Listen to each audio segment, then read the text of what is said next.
Eu vou te explicar como garantir que a sua prova seja válida e incontestável, já que as capturas de tela podem ser manipuladas facilmente.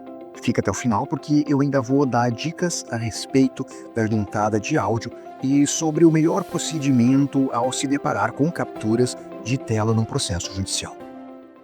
A juntada de conversas por WhatsApp é uma prática muito comum nos processos judiciais, seja na área criminal ou na área civil. Essa prática ela é especialmente comum em disputas relacionadas ao direito de família, como pensão alimentícia ou guarda dos filhos, e também com relação a conflitos contratuais, nos quais as partes tentam, juntando os prints, provar acordos ou descumprimentos de obrigações. Essa prática comum levanta algumas questões importantes sobre a validade e a segurança desse tipo de prova. É fundamental, então, compreender quando que uma prova desse tipo é lícita e como apresentá-la adequadamente para evitar problemas e questionamentos durante o processo judicial.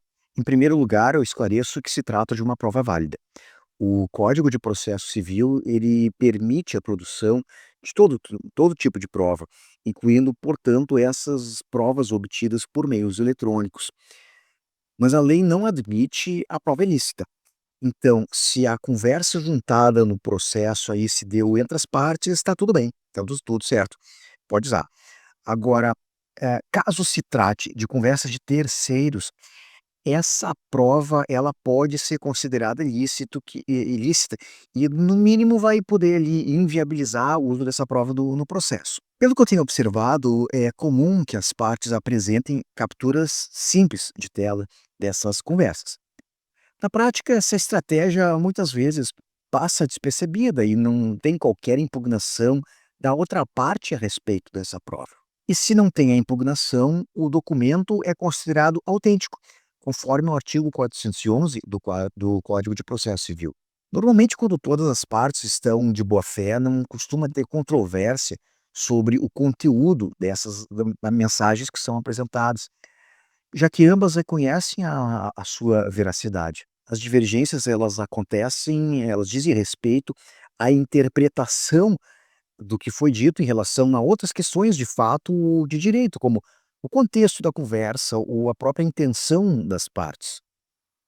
Mas a juntada de uma captura simples de tela, que aparentemente é uma prova perfeita, traz um risco, porque a outra parte pode impugnar essa prova. Quando isso acontece, a questão se torna controvertida, o que pode gerar uma discussão complexa e comprometer ali a validade dessa prova do processo. Presta atenção aqui. É errada a estratégia de apresentar apenas uma captura de tela simples e confiar que uma perícia futura confirme a sua autenticidade.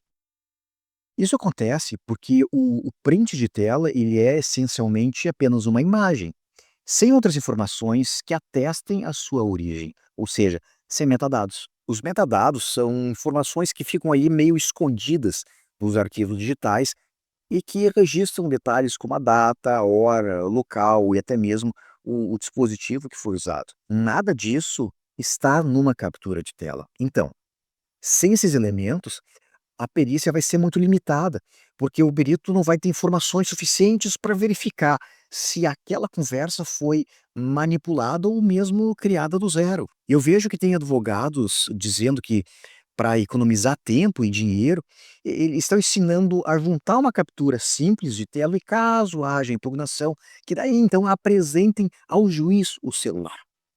Essa prática é inadequada por vários motivos. Em primeiro lugar, o juiz não é perito.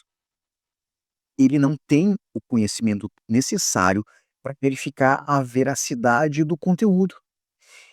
Mesmo que ele tivesse esse conhecimento, a gente não tem a garantia da integridade da mensagem, porque o conteúdo do celular também pode ser manipulado. Além disso, no processo civil, muitos casos não têm audiência, tornando incomum a apresentação do aparelho em juízo. Outro ponto relevante é que, como os processos são demorados, quando se surge a necessidade dessa apresentação do celular em juízo, É possível que nesse dia a parte já tenha trocado de celular, ou perdeu o celular, ou mesmo tenha resetado ele, né, deixando todo mundo arriscado. Vamos ver um exemplo prático aqui. Nesse caso aqui, de um processo real daqui do Rio Grande do Sul, a juíza considerou insuficiente a prova produzida por meio de uma captura simples, porque foi impugnada pela outra parte. A fragilidade de uma captura simples existe porque pode ser facilmente manipulado. Com conhecimentos básicos em programas de edição de imagem, como o Photoshop ou outros, ou ferramentas que até simulam conversas inteiras, é possível alterar completamente o teor de um diálogo, ou até criar um diálogo que não existiu. Por exemplo, esse site aqui é apenas um dos vários existentes em que o usuário pode indicar diversos dados falsos, inclusive imagem de perfil, para criar uma conversa totalmente inventada.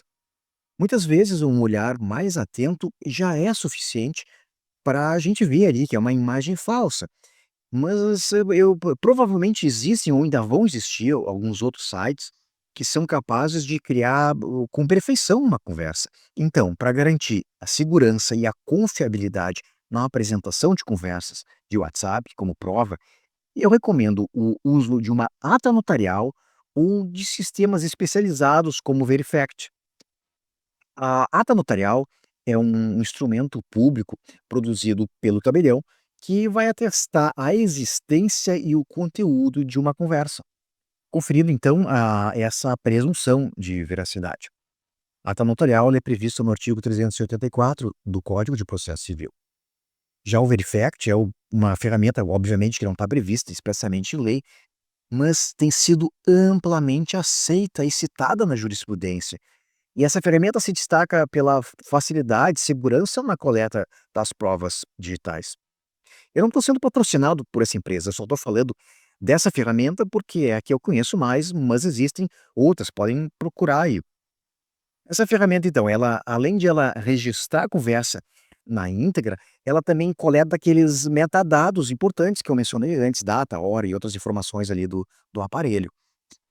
Essa ferramenta, ela também permite o download de áudios ou de vídeos. Outra vantagem é que ela permite documentar a cadeia de custódia digital da prova, desde a coleta até a sua apresentação em juízo.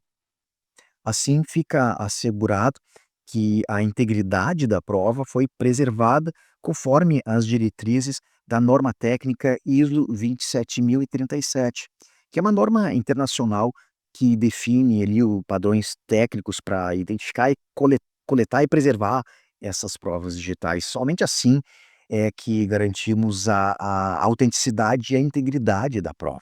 Mas não basta usar uma ata notarial ou uma ferramenta tecnológica como essa para apresentar as conversas. Um outro aspecto importante que deve ser observado é a forma como essas provas são apresentadas na petição inicial ou em outras manifestações ali do processo. Simplesmente anexar um monte de mensagens sem uma explicação clara pode prejudicar a compreensão do caso. O assessor ou o juiz ali que for analisar o processo, ele pode se deparar com páginas e mais páginas de textos descontextualizados, às vezes fora da ordem cronológica, o que vai, dificultar a identificação dos pontos relevantes para o caso. Na prática, a juntada dessas dezenas de páginas de captura sem maiores explicações, vai fazer que o juiz ignore até essa prova produzida. Isso acontece porque cabe à parte indicar de forma precisa e objetiva quais dos elementos ali é que sustentam os seus argumentos e como que essa prova se relaciona com os fatos que são discutidos no processo. Então, para evitar problema, o que eu recomendo é que o advogado apresente na petição uma contextualização, explicando de forma clara e objetiva quais os trechos da conversa que sustentam os fatos narrados na petição e qual é a relevância desses elementos para o processo. Então, como é que tem que fazer? Na petição, ele vai apresentar uma captura de tela com a parte relevante da conversa, mas ele também vai anexar no processo a íntegra da conversa. E na hora de escolher quais as mensagens que devem ser apresentadas, tem que considerar algumas perguntas fundamentais, como quem fez, a quem fez, o que fez, quando fez, além, é claro, da questão do contexto. Assim, tu consegue organizar as provas de uma maneira lógica e completa, destacando as mensagens mais relevantes para os fatos discutidos no processo. Cuida para não apresentar trechos isolados de conversas que possam alterar o contexto dos fatos. Isso pode eventualmente até prejudicar ali a credibilidade da prova apresentada. E se tu for apresentar um áudio como prova, eu recomendo que seja transcrito ao menos o trecho que é relevante ali para o caso. Essa prática ela é importante porque na rotina forense, o juiz nem sempre vai ter tempo disponível para ouvir a gravação na íntegra, ou mesmo para ficar procurando dentro do arquivo o ponto exato que interessa ali para análise do processo. Eu já vi um caso em que a parte apresentou um áudio, acho que era um áudio, sei lá, mais de 5 minutos de duração, e sem maior explicação de por que aquilo tinha sido juntado. Então, esse tipo de procedimento ele dificulta a análise da prova, especialmente considerando que os magistrados lidam diariamente com uma grande quantidade de processos e de petições que chegam toda hora. Bem, até aqui a gente viu como é que tu deve apresentar a prova no processo. Agora vamos pensar pelo outro lado. Qual é que é o melhor procedimento? Quais são os cuidados que a gente tem que ter quando a outra parte é que juntou ali uma captura de tela ou alguma prova ali que veio no Whats. Bem, quando isso acontece, a primeira coisa que eu recomendo é conversar com o cliente e verificar atentamente se a imagem tá correta, se foi adulterada ali. Caso se trate de uma prova falsa, se houve alguma manipulação de algum trecho da conversa, questiona isso no processo, questiona a autenticidade dessa prova, mas não pode fazer um questionamento genérico. Tem que destacar eventuais inconsistências nos elementos visuais, cronológicos ou mesmo do conteúdo ali para mostrar que houve uma manipulação. E é claro, se for necessário, pede a perícia. Confere também os áudios que foram juntados. Hoje, a inteligência artificial está ao alcance de todos. Todos os dias são lançados aplicativos novos, um mais incrível que o outro. Então, hoje, mesmo sem maiores conhecimentos, é possível uma pessoa criar uma conversa em áudio ou manipular a conversa em áudio ou até em vídeo. Isso se chama deepfake e é o assunto de um outro vídeo já gravado. Eu deixo aqui o link.